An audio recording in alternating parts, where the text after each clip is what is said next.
Good morning. It is September the 7th, 2020, 8:11 a.m. Eastern Standard Time.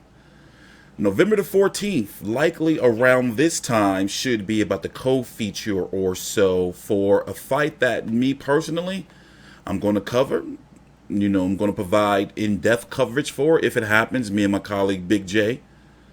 45-year-old Anthony Mundine is supposed to be returning against the 28-year-old Mick Zerafa. This is not a joke.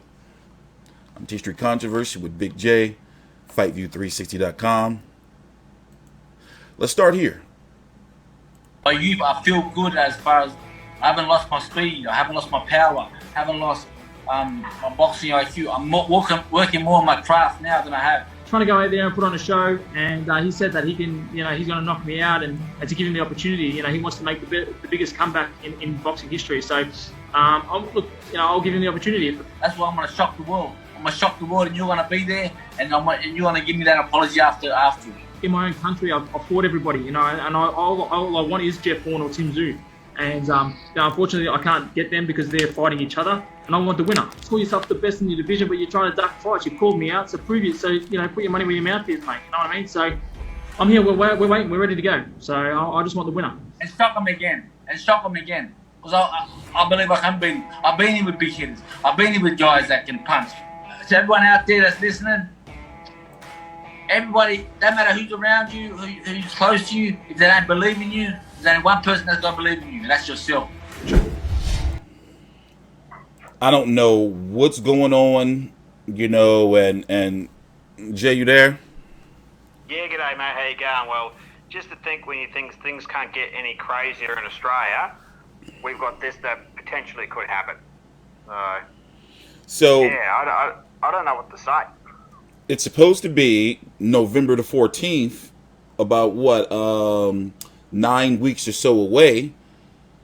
It's crazy. So Anthony Mundine, 48-10 with 28 KOs, 45 years old. Last fought John Wayne Parr, lost to a split decision. I did cover that fight. It's here on the channel in November of 2019. Before that, November 1 year prior, he was sparked out in round number 1 brutally in November, also November the 30th of 2018. So in his last 5 fights, he has been stopped 3 times and just won a 2-round fight KO over Tommy Brown. I mean, I'm a huge Chalk fan. For the supporters of the channel, the followers, you know that I've covered all these fights pretty much. I think is one fight I couldn't watch. I don't remember which one, but for the most part, these fights are on the channel. I've covered them all. From Shane Mosley, Gunnar Jackson, Joshua Clottey, Rabchenko, Charles Hatley, Danny Green. I was actually at Charles Hatley's next fight when he had won the belt from Mundine. He fought the silver title. He had fought Jamel Charlo. But anyway, moving on. I mean, what do you know about the fight so far, Jay? Like, what's the details going around in Australia? Well, the details that I know and that has been put out, that it's going to happen on November 14th, possibly in Bendigo. There's been rumours of an undercard fight of possibly a world title between 2 females, but I can't confirm that. But basically this has been buzzing around, heavy rumours for the last 4 to 5 months. I mean, yeah, it's pretty much about February or so this year. Probably more around April. More around April that this has been. I mean, I think these guys started it. I think there was a video or a post on Facebook when these 2 met outside a pub or something, and they were getting in each other's face, and obviously it was for show. It's been going on since then, and I'm pretty sure that was February or March. I think it was just before COVID kicked in. So before the pandemic kicked in. So it's been a good 6 months that this has been going on.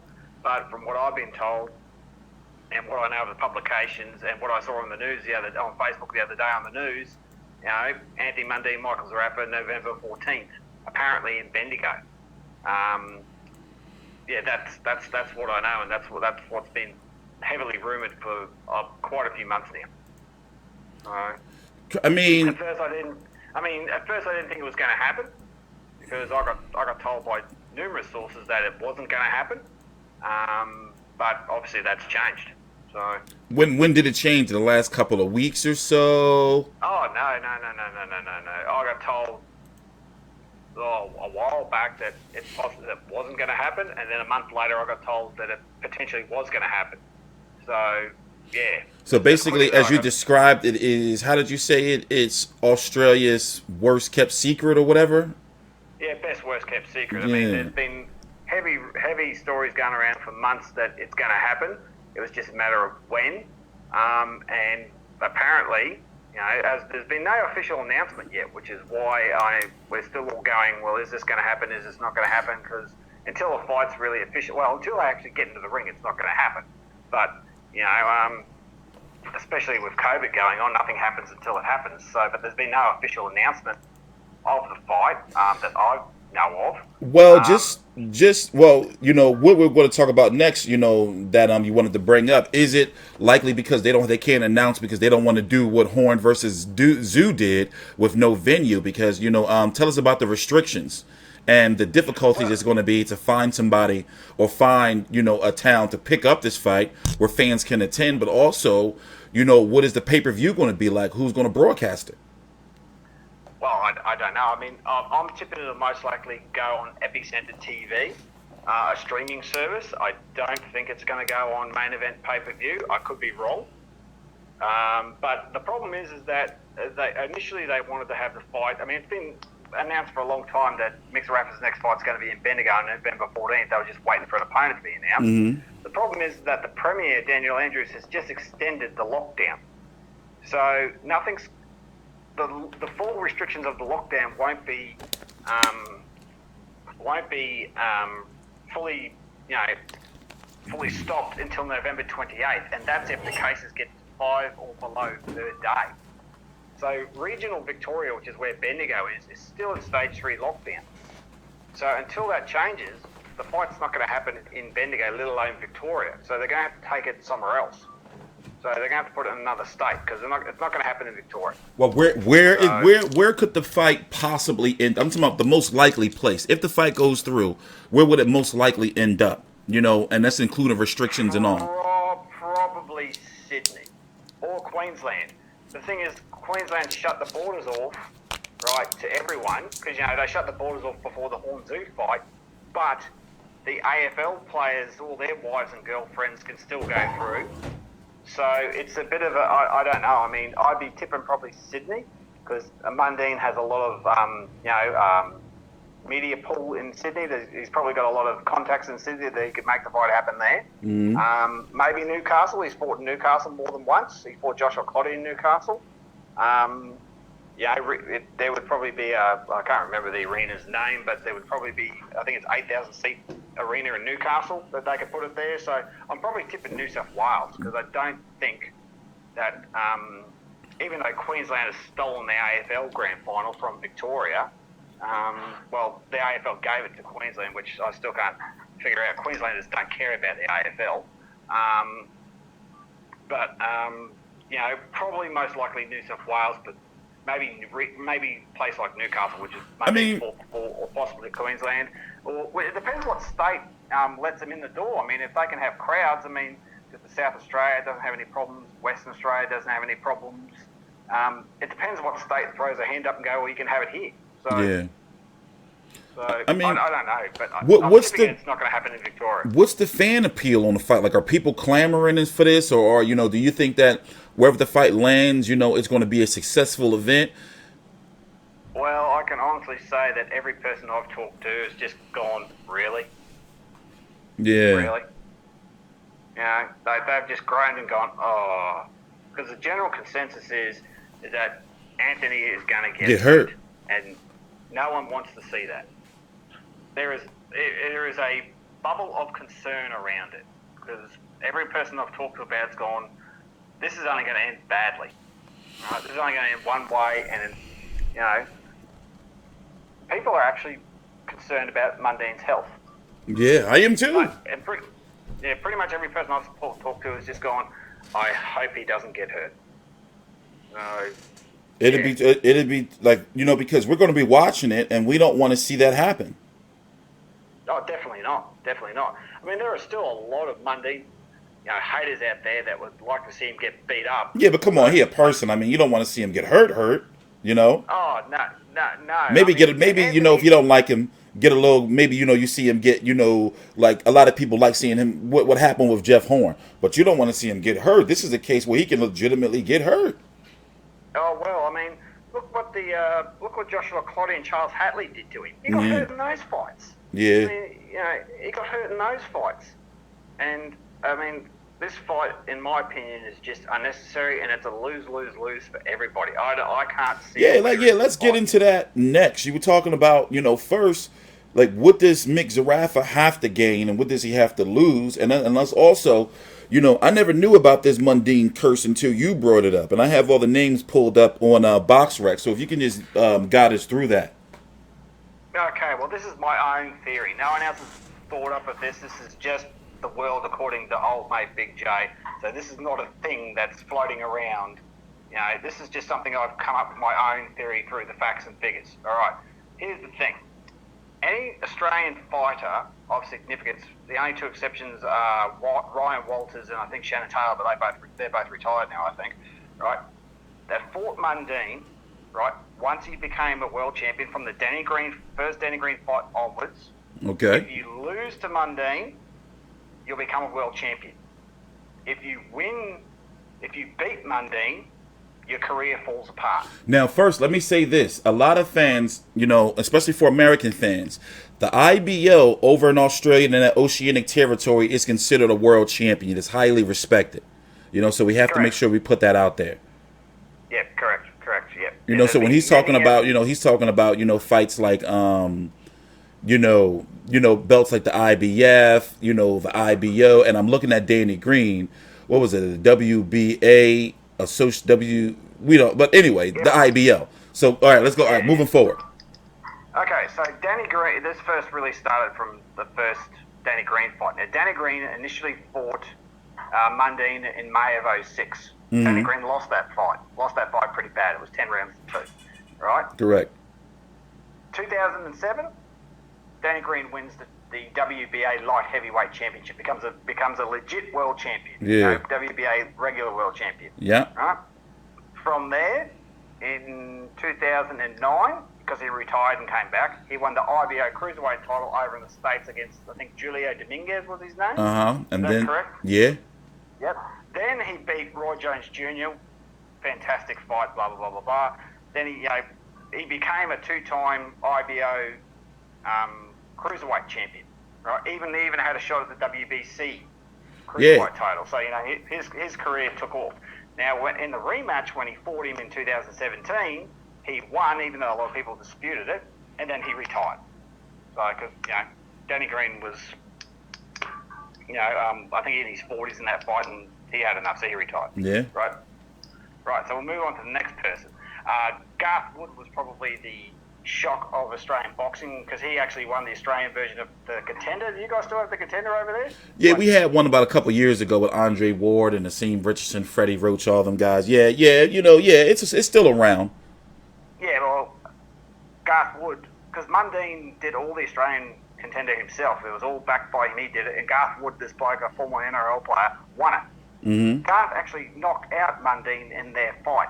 Knocked him out in 5 rounds. Shocked Australian boxing. 2010, December 2010. Yeah. Mundine fought him in the rematch, dropped him, just belted the daylights out of him, and pretty much from there, Garth Wood, had some fights. I think he fought Jared Fletcher. He fought Danny Gill. His career really never took off. Mm-hmm. Right? Now we'll go to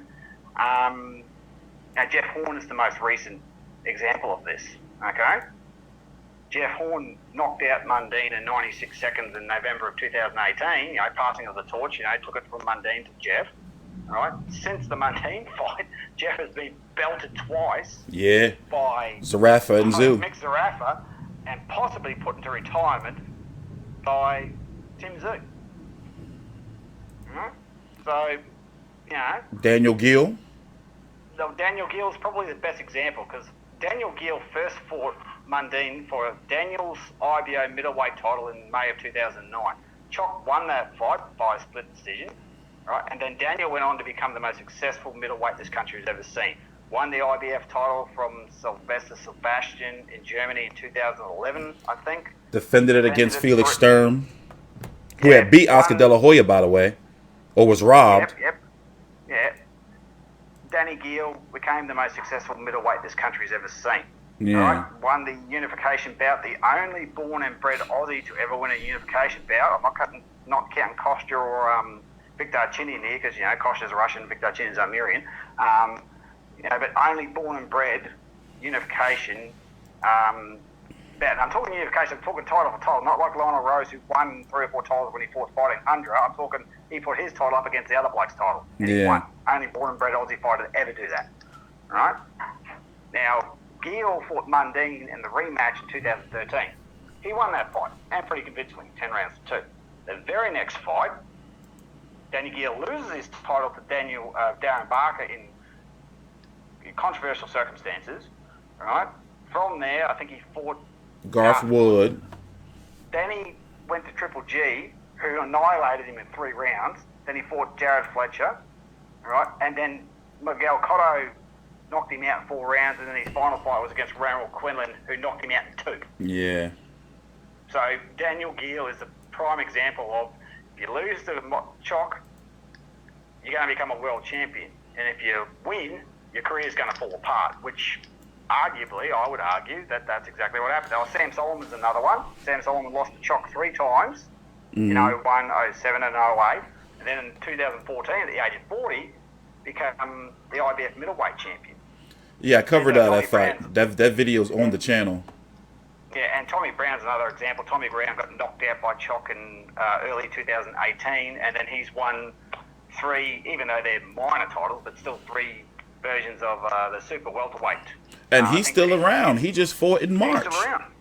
Yeah, and I think the last 40 was a Thai super welterweight, but he's currently the WBF super welterweight Yeah, he's champion. still out there. He's still out there kicking. He's still kicking, yeah. And that was a brutal knockout. I mean, Choc leveled him with that left hook, so it was a beautiful punch. But that's just my theory, to think that if you going up against Choc is a lose-lose. Well, for Zerafa, it definitely is, because if he loses, he's going to be a laughing stock of the world, and Mundine is his head is going to get more inflated, thinking he can, go out there and still really compete. But if he wins, it's like you beat up a 45-year-old man, you beat up the elderly. It's like, all right, man, like boxing boxing fans, especially on social media, they're cruel. They're going to crucify him, and especially when this fight gets announced. Well, exactly. I mean, if you win, you beat an old man. If you lose, you're going to be the laughing stock of the decade. Yeah. And based on what I just said, even if he does win, that show. I mean, this is just according to me, right? But I think I've proved my point pretty well, that once you beat Mundine, things slowly fall apart. Yeah. So, I mean, that's the evidence I've presented, and if people want to argue with me, leave your comments in the comments section. But I think I've proven my point pretty well. I know. What do you think? I mean, this is just my theory. Listen, I mean, I've already said it. Like, I'm still in shock and awe. But since we're running late on the video, I want to give them a preview, because I'm glad we didn't touch on this video, but we need to make sure we're going to do a different video on whatever happens after, if it happens or not. Zerafa Mundine. Tim Tszyu and Zerafa, like what has to be done for that to happen. So let me play this little clip real quick. Turn this up. Hold on. At Ellising Gym in suburban Melbourne, Michael Zerafa is steeling himself for a prize scalp. Me and him don't see eye to eye. That's why I think the fight needs to happen. That target is Tim Tszyu, son of Aussie champ Kostya, who just last month beat Jeff Horn. He's running his mouth, calling himself the best middleweight, junior middleweight in the country, and I have a lot to say about that. While training in ISO has been challenging, Zerafa is in top nick and ready for his fight with Anthony Mundine. Also primed and working out at the same gym, a boxer they call Magic Man. So yeah, we definitely have to do an individual video on that, Big J. So in the meantime, closing thoughts on the Mundine Zerafa fight, or potential fight? Because this is already on the news. This is Zerafa's in training. Oh yeah, he's been well. He didn't really stop training once the second fight with Jeff. He's been training the whole year, so that's nothing new. Yeah, but I'm just I mean, normally you can't shut me up, but about this, I'm a loss for words. I don't know what to say. Yeah, one word, yeah. I suppose. Unnecessary. That would be the one word I would use to describe it. Unnecessary. Well, we're going to be here for when it gets announced, the press conference, all that, let you guys know all the information, you know, and of course, when and if it, God forbid, it doesn't happen. But, you know, we're going to be here. This is TstreeT Controversy and Big J with FightView360.com. Please subscribe.